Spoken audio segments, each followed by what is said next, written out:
Many of us are old enough to remember a time when the idea of a first-person shooter set during World War II seemed overdone to the point of parody.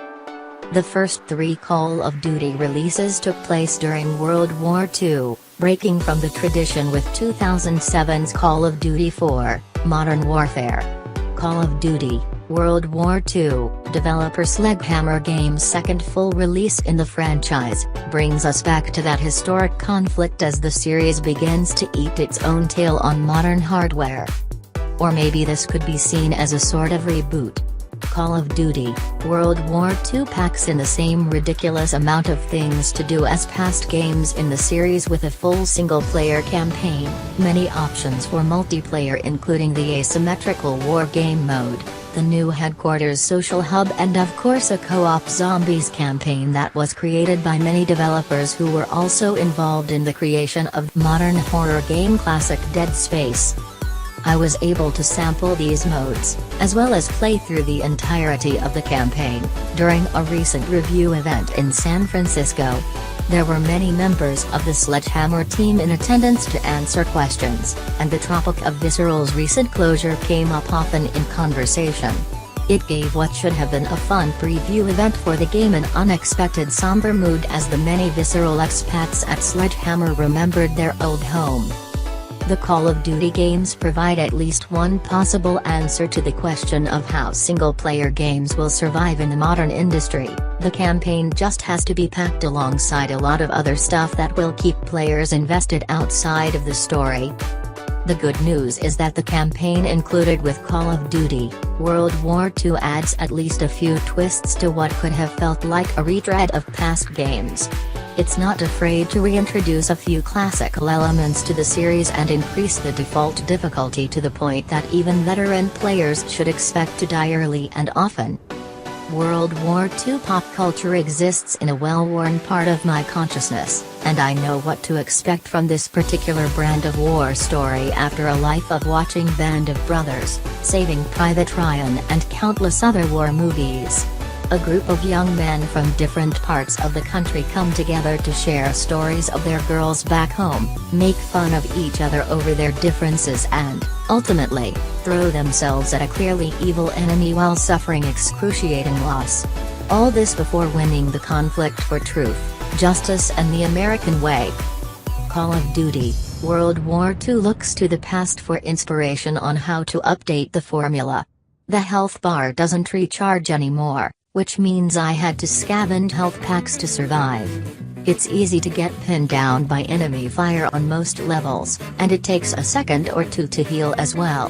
That's time I couldn't spend reloading or firing, and that means I had an extra layer of things to manage throughout each firefight. I had to make sure to have as much health as possible before running into battle, both to make sure I could survive taking a few rounds on the chest as well as to leave room in my inventory to pick up any extra health packs I stumbled across. Members of my squad would throw me extra ammo, grenades or health packs if I was close enough to them to ask, but each character can only offer one type of support. That means I had to safely reach the character with the health packs to ask for more, and the game cleverly juggles its challenges by adding or removing different teammates on each mission to take away my ability to ask for more grenades or to add the ability to call in an airstrike.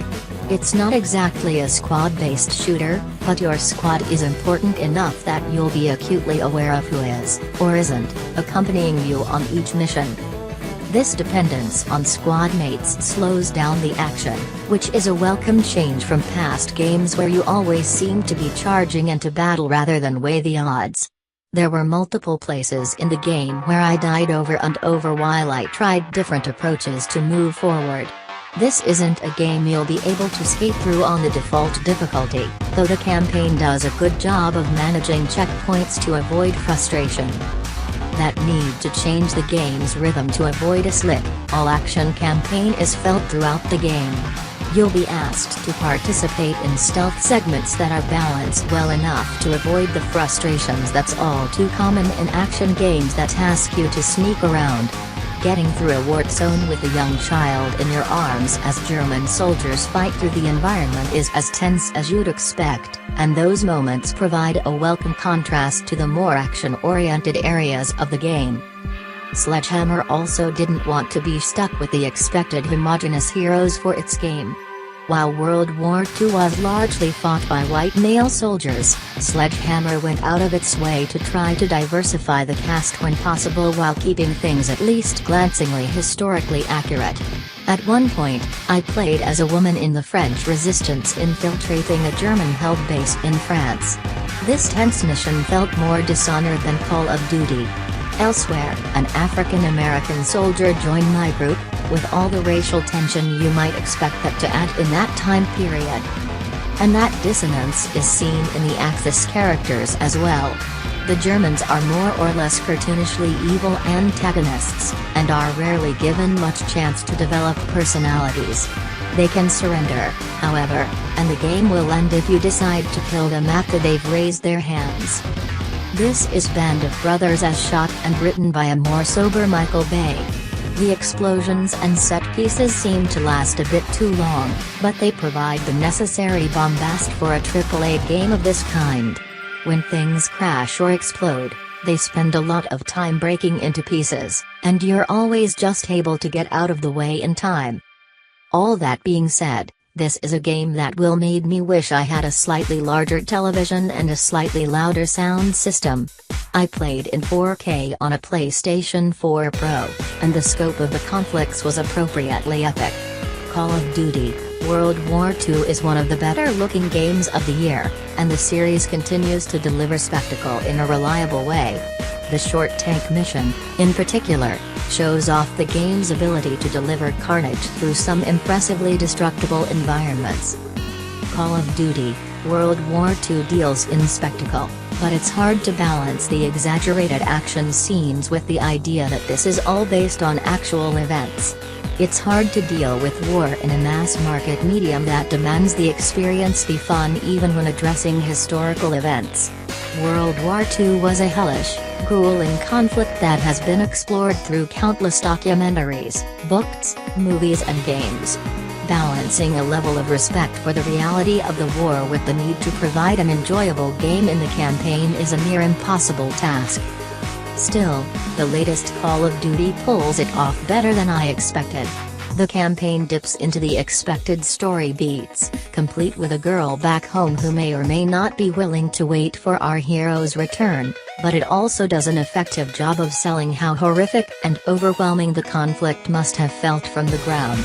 One shocking circumstance that keeps playing over and over in my head is how I found myself struggling to avoid friendly fire deaths in the thick of battle. Enemy and allied soldiers can look similar at a glance, and I had so little time to decide whether or not to pull the trigger. Call of Duty: World War II's campaign has to serve many different masters, and that tension often feels like it may overwhelm the story's goals. The campaign's tone shifts around a bit too much, but the entire experience provides a surprisingly varied and enjoyable look at a war that has been poured over by every aspect of pop culture. Historians may flinch at the overblown nature of some of these missions, but the single-player campaign exceeded my expectations for a Call of Duty experience. Call of Duty: World War II launches on PlayStation 4, Xbox One and Windows PC tomorrow, November 3rd. Stay tuned for Polygon's full review in progress later tonight.